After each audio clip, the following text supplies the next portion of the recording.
Welcome to the Nerd Party. Let the filibustering begin. Welcome to Nerd Party.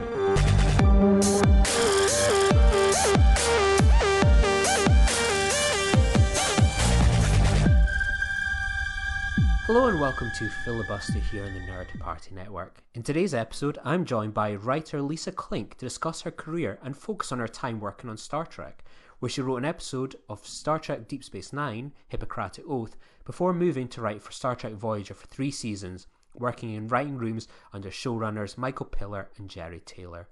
Thanks so much to Lisa for joining me, and if you're interested in the process for writing for Star Trek, check out some of our other interviews with Ira Stephen Bear, Brandon Braga, Nicholas Meyer, Robert Hewitt-Wolf, Kirsten Beyer, and Michael Shaban. Enjoy the show.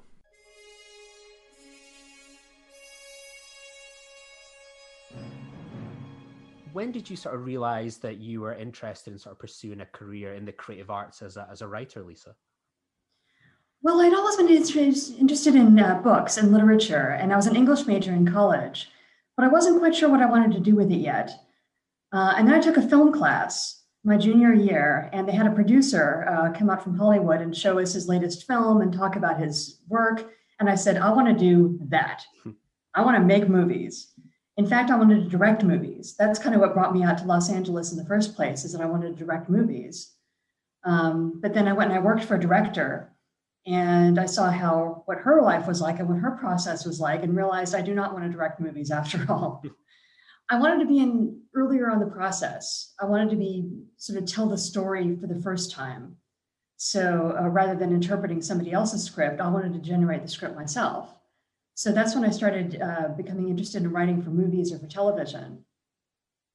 What was your kind of the writers or work that inspired you, where you were like, oh, I really like that writer, or that writer's style really appeals to me? Did you have sort of any kind of earlier influences at that stage? Writers, not as much. Again, I was inspired by directors when I first came out here. I wanted to be James Cameron and direct action movies. And then I started actually reading scripts. When I was working for this director, I was her director of development. And so I would read all these scripts that came in from all these big agencies and all these major writers. And a lot of them were not very good. And that's kind of when it dawned on me. It's like, well, I can do that. These people are not all geniuses, nobody's all geniuses. And then, so I can be not a genius and I can write too. What was sort of then the journey like from making that decision that I'm going to pursue a sort of career in writing to turn it into a career in Hollywood? How difficult or easy was your journey? Well, I was very lucky. I got in through Star Trek. What originally inspired me was I went to a Star Trek convention and they had a writer's talk. And they had several of the writers from the Next Generation who talked about their process. And they talked about how they would accept spec scripts. And they were the only TV show that would do that at the time. And nobody does it anymore. And so I thought, well, I like Next Generation. I can write one of those. So I wrote a spec script and I mailed it into them. Fortunately, I did not know that they got thousands of these scripts every year. And so I did not know what kind of odds I was facing, which was probably for the best. But I sent it in and eventually got read by one of their interns. And they called me in to pitch, actually for Deep Space Nine, which had just started. And so I went in and I pitched Deep Space Nine stories and didn't sell any, and went in and pitched again. And I ended up pitching there 4 or 5 times before I finally actually sold a story. And they invited me to write the script. So writing that Deep Space Nine script was the first break I really got. What is like that experience like where you go into the Deep Space Nine room to pitch? That we kind of know the Deep Space Nine writing staff was predominantly men. What was it like for yourself to kind of go into their pitch episodes? Would it be something that would be done in like 15 minutes, kind of half an hour, where you kind of pitch in like A to B kind of in the plot line? Or was it very much kind of spitballing some ideas? How does that kind of room work? Well, it was totally terrifying. The first time I went in to pitch, I was scheduled to pitch to one person. That's usually how it happens. But they were all in a staff meeting. And so they decided to all stick around for the pitch. And so it was me and like 6 guys, sitting in the room, and me just like sitting in my little chair, kind of pitching my little stories. And ideally, it gets into spitballing. If you give them a story that kind of sparks, their interest, then they will start kind of going back and forth with you, and maybe we could do it this way, and maybe we could do it that way. If you pitch a story that they're not interested in, then it's just a no thank you and move on. And I usually went in with 4 or 5 ideas. And like I said, the first several times that I went in to pitch, I didn't sell anything. But they thought that I was close enough, that I was, the stories that I was pitching were good enough that they wanted me to keep coming back.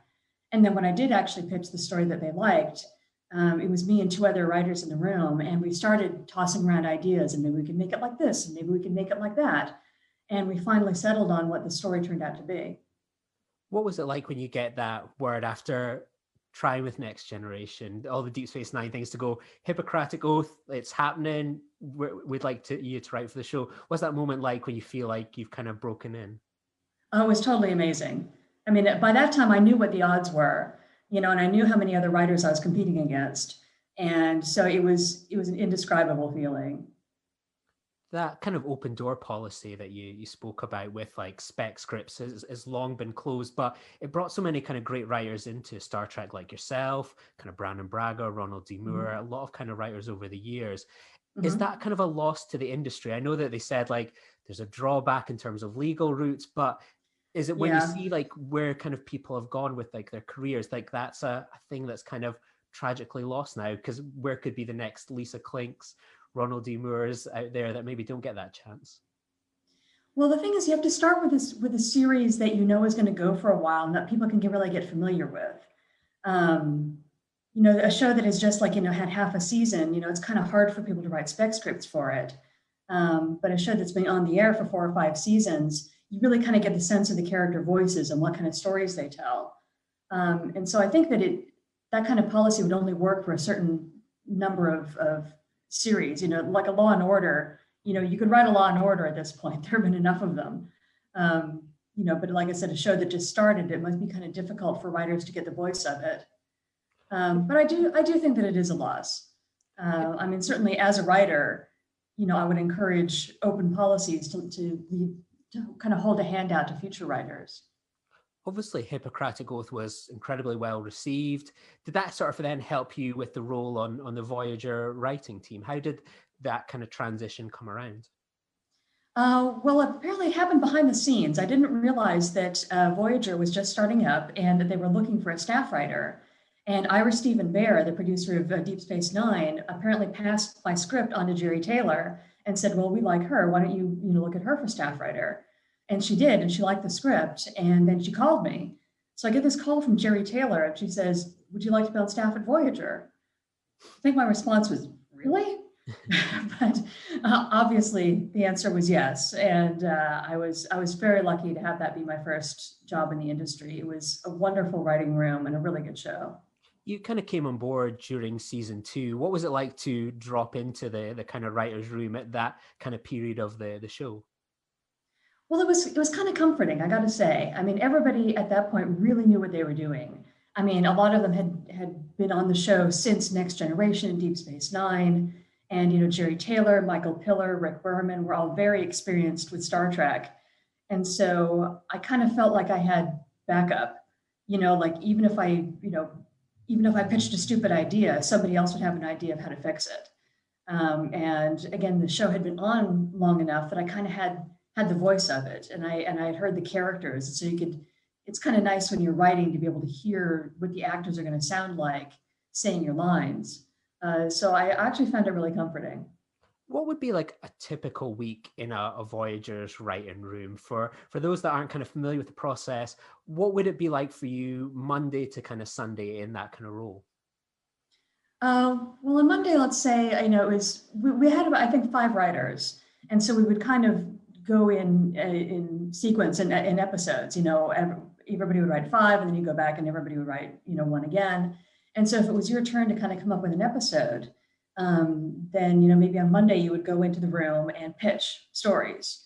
The pitching never stops. You always have to pitch stories. So you might go in and start pitching some ideas and, if somebody likes something and you toss it around and you settle on the idea that you think you're going to do. So then you go back to your office, that Monday, and you write like a 1-page outline. And then you bring it back to the room And then maybe on Tuesday, you would start breaking the story, which means that all of the writers are together in a room with your intern or the writer's assistant who stands at a whiteboard, with the marker. And you all start breaking down the episode. What happens in the teaser? What happens in Act 1, Scene 1? It's on the bridge. What characters are there? What do they say? What happens?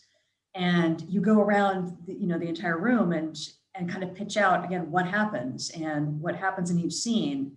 And the intern will write it up on the board. And usually we could break a story for a couple of days like this. If it's a really tough episode, maybe 3 days. If it's a really easy episode, maybe 1 day. But then you take the outline that has been laid out on the whiteboard and you take that back to your office and you write the first draft of the script. Ideally, you'll have a week or two to write the first draft of the script. I have written them in as few as 3 days when it gets really, really time crunched by the end of the season. But again, ideally, you would have up to 2 weeks to write a first draft. And then you bring it, submit it back to the other writers and they give you notes. And then you go back and do a rewrite. And this kind of continues until the episode actually shoots. Obviously, kind of you came in mid-season 2, but season 2 into 3 became sort of a transition period from sort of Michael Piller towards sort of Jeri Taylor as the showrunner. What was that kind of period like for you to kind of be in the door and then very much this kind of change in the air behind the scenes?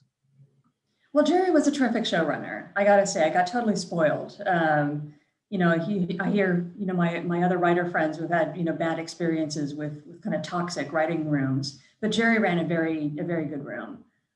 She was very open to ideas from everybody. It didn't matter what rank you were in the staff. It didn't matter if you were more experienced or less experienced. A good idea was a good idea. And she made sure that everybody was heard. Kind of season 3 kind of moved a lot of the elements of sort of the first kind of couple seasons to side. You have things like the kind of Kazon, characters like Sesk and Suda kind of left. Was that kind of freeing for you as a writer to have that kind of free reign going into sort of season 3 and maybe not having potentially like the baggage or kind of certain obligations as a kind of writer coming in at sort of season 2 in the midst of kind of storylines unfolding? Well, I actually thought it was kind of a shame that they dropped a lot of the stuff from the pilot. I mean, I know that initially the conflict between the Federation officers and the Maquis officers was supposed to carry on for a while. And, conflict is drama. And so, the more conflict you have, kind of the easier it is to write stories. And so the fact that by the time I got there, they had already integrated, the Maquis officers into the crew very smoothly, and everybody was, working as a Starfleet crew, I thought it was a little bit of a shame that they kind of lost that distinctiveness. It was more like Next Generation at that point, in that it had a fully functional crew. And I also thought that we could have taken better advantage of the fact that we were totally alone in the universe, in the quadrant anyway, and in having to make more deals and make trades. And because it kind of felt like with our replicators, we never ran out of anything. Mm-hmm. We were never really, starving, as you might be when you were separated from Starfleet. It felt like, again, it was a very functional crew and we always had everything that we needed. And it felt like there were maybe some dramatic possibilities that were lost there. Obviously, kind of sadly, Michael Piller is no longer with us. What was your kind of memories on your brief time working with him and his influence on you potentially? Great. It was terrific working with Michael. He would always want to get to the heart of the stories, whatever the pitch was, if it was some neat high sci-fi concept, that sort of thing. He would always ask, what's the story about? What is the heart of it?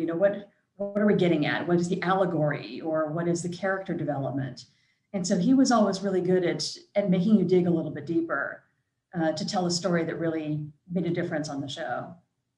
Season 3 was your kind of most prolific on your time on Voyager. What was it like to have that full season from episode 1 all the way through to 26 to influence the arc of the season, and a season that really was building up to quite the climax? Well, it was great. I described the writer's room that, all of the writers would get together and break every episode. Not every show does that. Some shows will have writers break the episodes individually. And I really liked the group approach because it felt like I kind of got my fingerprints on the whole season. I was invested in every single episode, not just the ones that I was writing. And the same with the other writers, they would all contribute to my episodes. And so it really felt like a group effort more than just a bunch of freelancers, who occasionally got together for meetings. It really felt like a staff, and I like that a lot. Did you sort of have much interaction with the cast when it came to the writing? Also, we get this impression of like the writer's room is on the other side of Paramount Lot, the actors on, stage 16 or whatever. Mm-hmm. Did you kind of have much interaction with the cast when it came to sort of maybe pitching ideas to them or hearing their feedback potentially on some of your ideas? Well, we didn't really pitch ideas to them. Every once in a while, they would pitch ideas to us. Mm-hmm. I always made an effort to go down to the set, and watch filming and get to know the directors and the crew and the cast. And, most of the writers did, we all went down and watched like when our episodes were filming. And so we tried to keep the communication lines open so that if they did have any questions about maybe a particular episode, or if they did have any ideas, then they could feel free to come to us about it. Was there ever any sort of feedback from the cast that like touched you, surprised you, or shocked you to something you'd kind of written, or kind of a line, for example? Nothing really stands out. Occasionally the cast would really like, episodes that we had written for them, that really focused on their characters. Sometimes they would thank us for those. But I don't remember a specific call out on that, no. It's interesting for me that Voyager seems to kind of land at an interesting kind of time of the moving away from things like kind of models towards CGI became kind of more prevalent and affordable for a show like Voyager. Did that sort of have any influence on you as a writer on the ideas and images that you could kind of create at the time? Well, it definitely opens up your imagination a little bit. Budget obviously was always an issue in television. You could only have 2 new sets. You could only have, a certain number of guest characters because, those all cost money. But in terms of like space battles or things that were done in special effects, we definitely let our imaginations go a little bit more once we started moving into CGI and it became more affordable. How would you describe like a typical Lisa Klink episode? Kind of looking through your credits, there's a lot of focus on sort of the female characters from Kes to Torres to Janeway and 7 of 9. Was that something that you felt quite passionate about as kind of female member of the writing staff, about giving a female voice to these female kind of characters and not just having them be kind of mouthpieces for potentially male writers? Honestly, I didn't feel a particular need to provide the female voice. Again, Jeri Taylor was there most of the time I was there. And I never felt like those characters were underserved. I felt like, Janeway and Torres and 7 and Kes, really always had good episodes that came from both the male and female writers. So I didn't feel like I was there to save them or anything like that. Kind of season 4 was very much a change in the guard again. What did you think of sort of the remit to bring in this new character of 7 of 9? You have sort of the departure of Kes, and then the show sort of shifts a little bit towards sort of focusing on the sort of 7 of 9 and Janeway dynamic. Well, 7 was a great character. As I said before, conflict is drama. And so here we have this character who's not a Starfleet officer, who has had an extremely different, history. And so maybe, doesn't rub everyone the right way, and has some conflict with the characters and can kind of, comment and make rude comments and, have conflict with the other characters. And that's great fun to write. You became an executive story editor for season 4 too. For those not familiar with the role, what would that involve? Well, it didn't really have an awful lot of different duties. It was just really a question of experience. Once you get up into the producer ranks, then you start to, maybe participate more in the post-production, and budgeting, that kind of thing. But in the lower story ranks, it really wasn't all that much different. Again, it was just kind of a signal that I had been there for, 3 years. Your episodes in season 4 are some of the most popular. You have Revulsion, Scientific Method, Message in a Bottle, Retrospect, and the Omega Directive. Why do you think some of those episodes, 20 plus years later on, are still some really firm fan favorites? Well, I like to think that by that time I had a good idea of what I was doing. And again, just a comfort level with the characters. And so when I did write an episode, I felt much more comfortable sort of digging into what made them tick. Kind of picking out, say, like Message in a Bottle, for example. It's a very different episode for yourself, I think, when you kind of look at your work. And Voyager really at that point, because it's very much a comedic kind of episode. What was your sort of memories of writing that episode for like comedy talents like Bob Picardo and Andy Dick? It was always so much fun to write for Bob Picardo. Everybody liked writing the Doctor because he would take a line that it wasn't even meant to be funny and he would make it funny. And he was just fabulous to write for. And then the concept of Message in a Bottle was that he runs into another EMH. And we spent a lot of time trying to think what would be the best kind of foil for him. What kind of officer, what kind of EMH, what kind of doctor, somebody who was very uptight or somebody who was very, kind of loose and friendly. And so we ended up with somebody who was even more neurotic than the Doctor himself. And then we were lucky enough to get Andy Dick to play the part. Was it quite nice to write a kind of comedy episode? Was that does that flex a different kind of writing style as a writer? It was a lot of fun. It's true that we didn't have an awful lot of comedy on Voyager. The occasional line, and again, the Doctor, provided a lot of humor, but it was rare that we had an episode that was all out funny like that one was, and it was a lot of fun to write. One episode that's always stood out for me is Retrospect, and I think it's the only episode that you co-wrote, and that was with obviously Brian Fuller. It's a really interesting episode that looks at sort of like assault allegations in sort of the classic Star Trek way through the prism of sci-fi.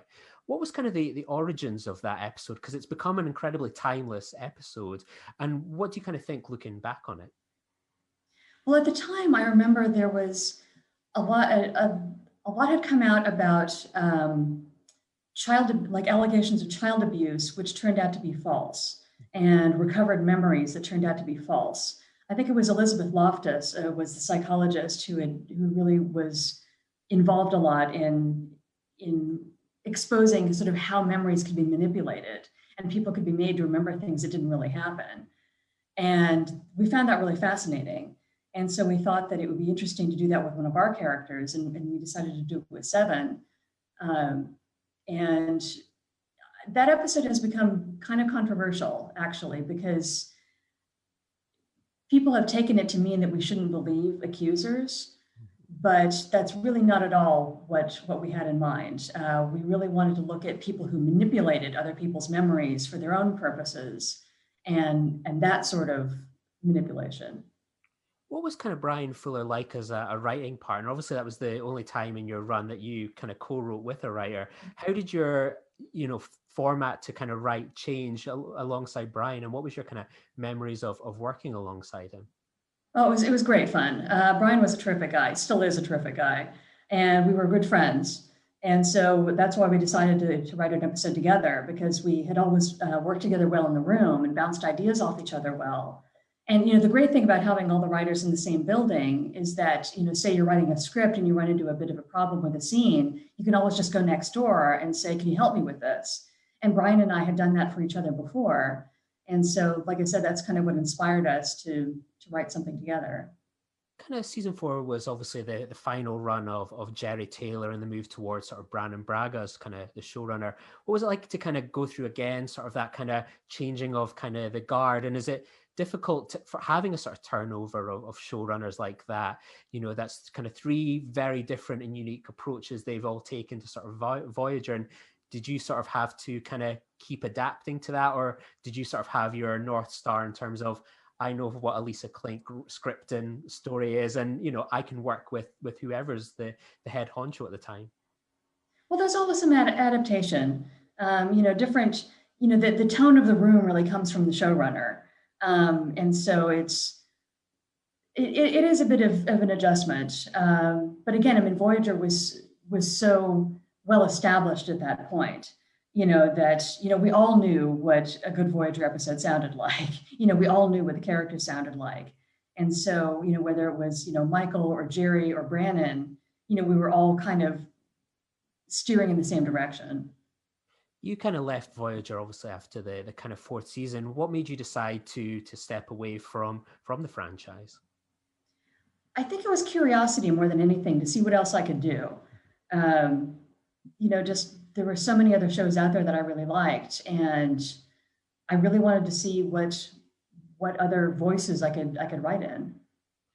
Did you sort of continue watching the show for its final few seasons? And was there anything that you might have done differently if you had kind of stayed on, maybe watching the episode at home thinking, oh, I think Janeway would have made another decision if I had that, or No. That ending, for example. No, they carried on quite well in my absence.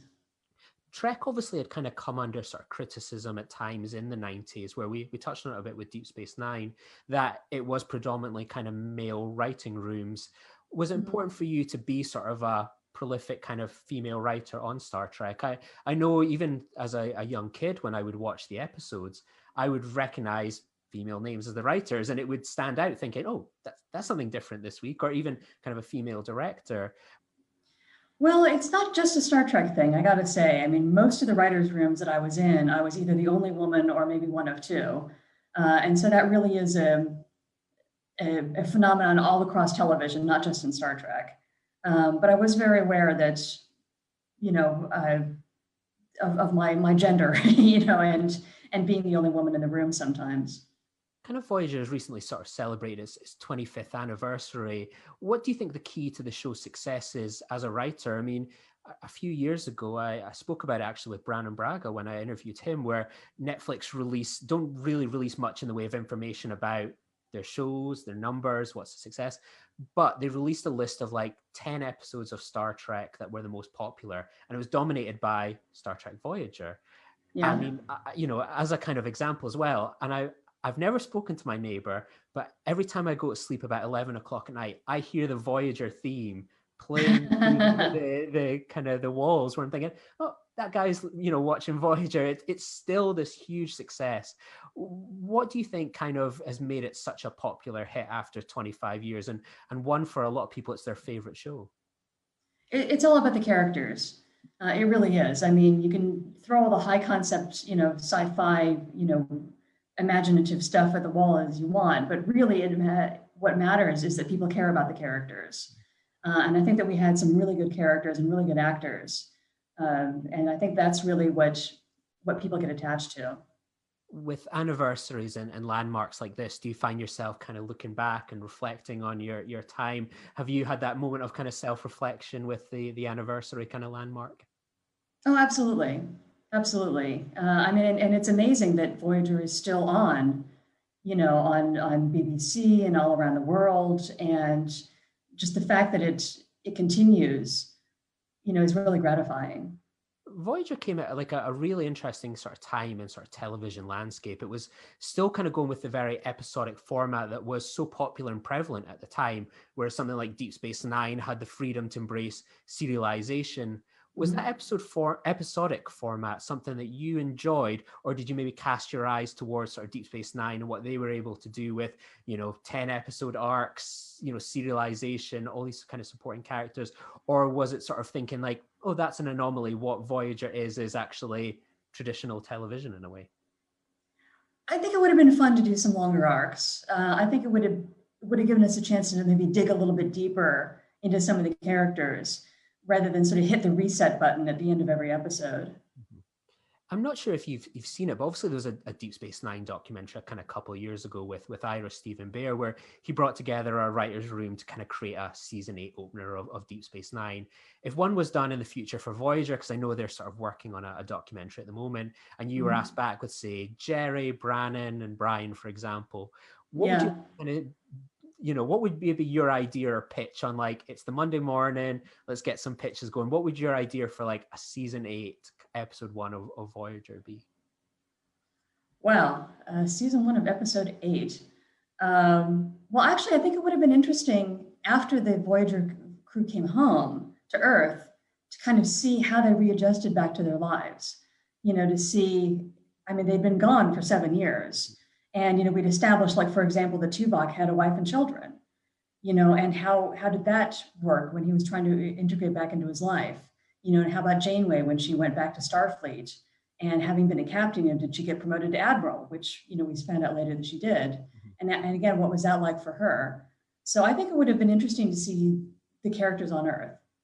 Kind of following Trek, you worked, within the sci-fi and fantasy genre show and other genres as well. How did those sort of experiences compare to your Star Trek one? Well, like I said, I got really spoiled on Voyager in that it was just a terrific writer's room with terrific writers. And I mean, I can't complain about any of the shows that I went on to work on. You know, I never had, you know, that toxic writer's room that unfortunately some of my friends had. But as much fun as I had on these other shows, you know, I really was kind of rooted in Star Trek, and that's really where my learning curve as a writer took place. Have you kind of remained a kind of prolific kind of Trek fan and watched the other shows, or is it one of those things that's so hard to find the time? Well, it depends. I mean, I've watched a lot of Discovery, which I really like. I never really got into Enterprise so much, but I do like Discovery. What is it about Discovery that appeals to you? Could you imagine sort of writing a script for that episode? Have you got one in your mind where you think, oh, I've got the perfect Michael Burnham or Saru episode just waiting to be written down? Well, I haven't had pitched ideas for it, but I could definitely see playing in that universe. I mean, again, it is all about the characters, and I find Michael Burnham a really interesting character. You've kind of recently popped up on Robert Duncan McNeil and Garrett Wang's podcast, The Delta Flyers, for some guest appearances. How did that come around? Because it was, for me, as I say, you were that writer that always stood out for me seeing that kind of name on the screen. And it was just great to kind of hear some of your stories and experiences on that show. How did that kind of come around, and how have you become maybe sort of an official part of the team in a way? Well, I've stayed loosely in touch with Robert McNeil. He actually directed one of my episodes. And, you know, we stayed in touch kind of on social media, and we ran into each other a couple of times since then. And so he reached out actually through Facebook and, you know, said that they were doing this podcast and would I be interested? And of course I was. I hope they've got like one of their hoodies or something on their way to you and all that sort of stuff, officially cement your place.